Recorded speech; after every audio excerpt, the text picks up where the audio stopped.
개발에 자신 없으면 90%가 이런 행동을 합니다. 제가 25살 때 개발 일을 시작해서 지금 38살이니까 총 13년간 겪으면서 알게 된, 그리고 여러분들도 나중에 경력이 쌓이면 알게 될 그런 개발에 자신 없는 사람들이 보이는 90%의 그런 행동과, 그리고 개발의 자신감을 뿜뿜할 수 있는 방법에 대해서 지금부터 10분 안에 알려드리도록 하겠습니다. 거의 10년을 10분 만에 먼저 경험할 수 있는 거니까 완전 개이득이죠. 지금부터 시작해 보겠습니다. 첫 번째 특징입니다. 코딩에 자신이 없으면 엉덩이가 가벼워집니다. 장수성 출신의 심리학 전문가 우멍스는 퇴근길 심리학 공부라는 책에서 일을 미루려는 심리가 공포에서 비롯된다고 이야기하고 있는데요. 자신감이 결여되면 코딩에 대해서 공포를 느끼고 정말 최선을 다해 코딩 업무를 뒤로 미루고 업무에 집중하지 못합니다. 최선을 다한다는 게 무슨 의미냐면요. 개발 회사에서 개발자가 꼭 코딩 업무만 하는 건 아닙니다. 코딩에 대한 산출물로 문서 작업을 해야 될 때도 있고요. 기술적인 배경 지식을 바탕으로 타 부서에 기술 지원을 도와야 하는 일도 생깁니다. 이런 일이 발생하게 되면 아니나 다를까 평소에 코딩 업무에 자신 없어 보이는 분들이 이 일을 담당하고 계십니다. 근데 더 중요한 건 정말 과할 정도로 그 일을 잘하고 계신다는 건데요.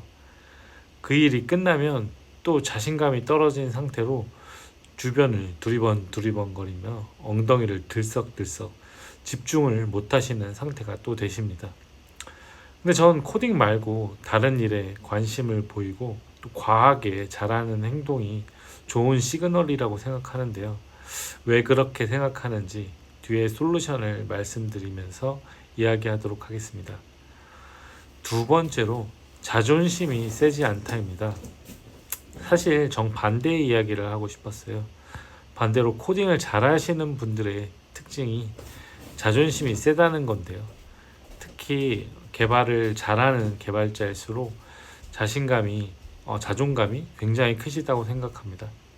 왜 개발자는 잘하는 개발자일수록 자존심이 셀까요? 이를 좀 자세히 이해하고 싶으면 개발자에 대한 세계에 대한 이해가 필요해요. 보통 개발자는 내가 모르는 걸 다른 사람에게 물어보려고 하지 않습니다. 그리고 모르는 걸 누군가 저한테 물어보는 것도 좋아하지 않아요. 이게 어떤 마음에서 기인한 행동이냐면 바로 내가 기술적으로 모르다는 거, 부족하다는 거를 남에게 보여주는 거를 원치 않기 때문이에요.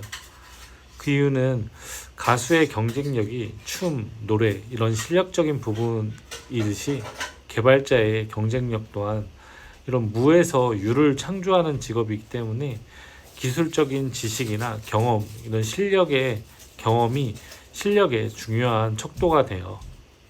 그런 환경이다 보니까 자기가 모르고 있다는 것과 자신이 아직 경험해보지 못했다는 사실을 다른 사람이 알 수 있는 상황에 대해서 끔찍하게 경계하는 것 같아요. 사람이 인맥이나 사회성, 실력이 아닌 요소에 의해서 패배했을 때는 그럼 그렇지 라고 하면서 인정하기 쉬운 반면에 사회적으로 실력이라고 인정하는 영역에서 쉽게 자존심을 허락하지 않잖아요. 같은 맥락이라고 생각합니다. 그러면 반대로 개발에 재능이 없으면 왜 자존심을 부리지 않는 것일까요? 일단 기술에 대해서 별로 궁금해하지 않으십니다. 그 사람을 우물가에 데려갈 수 있어도 물을 떠먹게 하려면 그 안에 목마름이 있어야 하는 것인데요. 내부 구현 원리나 동작 방식이 전혀 궁금하지 않으니 새로운 지식이나 경험에 대해서 당연히 갈구하지 않는 것 같아요. 거기에 대한 열망도 없으니 당연히 모름에 대해서 자존심을 부릴 필요도 없는 거죠. 그러면 어떻게 도대체 말을 우물가에 가서 물을 떠먹게 해야 할까요? 지금부터 앞서 이야기 드린 개발자인데 코딩에 두려움이 있고 아직도 그런 코딩에 대해서 관심이 없는데 어떻게 해서 우물가에 말을 데려다 놓고 물을 먹게 할 수 있는지 말씀드리도록 하겠습니다. 먼저 이야기 드린 코딩에 대한 두려움 혹은 자신감 결여 상태에서 벗어나는 방법입니다. 우선 제가 추천해드리는 방법은 코딩 업무를 잘게 쪼개고 하루에 한 개 완료를 목표로 한 발자씩 스텝 바이로 나아가 보세요. 인생에 고민이 있다면 잘 살고 있는 것이다라는 책에서 제갈 소정님이 작가로서, 코딩 얘기는 아니에요. 작가로서, 소설가로서 자질이 없다는 인식에 갇혀 두려움으로 더 이상 앞으로 나아가지 못하는 상황에서 하루에 단 한 줄만이라도 작가로서 글을 쓴다는 생각으로 하루하루를 모아가시고 이 모아가신 하루들이 문단을 완성시키고 결국에는 책까지 출판하신 스토리를 보고 아이디어를 얻은 건데요. 저는 꼭 글쓰기가 아니더라도 이 방법이 코딩 업무에도 매우 효과적이라고 생각합니다. 어떻게 아냐고요? 저도 아직 너무 어려워서 끝나지 않는 것 같은 그런 난이도 높은 프로젝트 상황 속에서 코딩 업무를 잘게 쪼개고 기록해서 목표 한 줄 한 줄 집중해 가면서 조금씩 나아가고 있기 때문이에요. 지금 우선 보던 영상을 멈추고 내가 맡고 있는 그런 두려운 코딩 업무들을 이렇게 하나씩 써보세요. 그리고 그 업무들을 잘게 업무를 나눠보세요. 예를 들면 개발 환경을 구축한다든지 그 어떤 기능을 구현함에 있어서 그 기능들을 짧게 그 더 작은 단위의 일로 코딩 업무로 나눠 본다든지 이렇게 내가 하는 코딩 업무에 대해서 브레이크다운을 하게 되면 훨씬 어떤 코딩 업무를 실행함에 있어서 훨씬 두려움이 반감되고 생산성 또한 올라가는 경험을 하실 겁니다. 두 번째, 우물가에 있는 말이 물을 먹게 하는 방법입니다. 사실 안 해본 일에 대한 두려움은 그 상황에서 도망치지만 않고 오롯이 그 경험을 해내면 분명히 좋아질 수 있다고 생각합니다.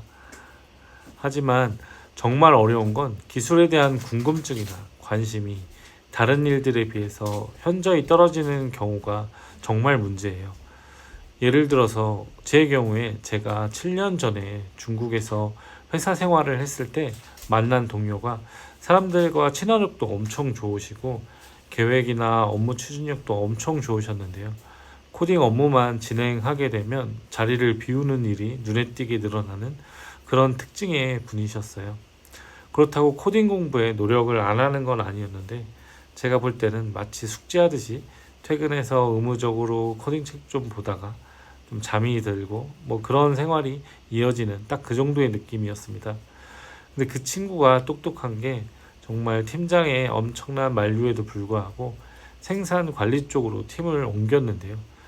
딱 그 옮긴 시점부터 그분에 대한 업무 태도나 표정 이런 부분이 확실히 달라졌고 그 친구가 확실히 열정이 있는 업무를 만났을 때 확실히 시너지를 느껴서 업무하는 것을 저희가 경험적으로 느낄 수 있었어요. 결론적으로 제가 하고 싶은 말은 좀 충격받으실 수 있으시겠지만 개발 지식에 목마름이 생기지 않는다면 아무리 봐도 개발에 대해서 흥미가 생기지 않는다고 생각하시면 코딩이 아무리 대세라고 하지만 적성을 쫓아가는 것이 훨씬 좋지 않나 생각합니다. 지금까지 코딩에 대한 두려움을 극복하는 방법 그리고 그 큰 방법 중에 하나로 큰 개발 업무를 잘게 쪼개고 하루에 하나라도 업무를 조금씩 진전하라고 말씀드렸고요. 두 번째로 말을 우물가에 가게 할 수는 없어도 내 안에 목마름이 없으면 아무리 코딩이 유망하다고 해도 소용없다고 알려드렸습니다. 지금 당장이라도 영상을 멈추고 내가 하는 일을 잘게 나누어 보고 단계별로 업무를 진행해 보세요. 경험하지 못한 두려움을 극복하는데 엄청 도움이 되실 거라고 확신합니다. 앞으로 소프트웨어 개발에 관한 영상을 업로드할 예정이고요. 구독과 좋아요는 저에게 큰 힘이 됩니다. 감사합니다.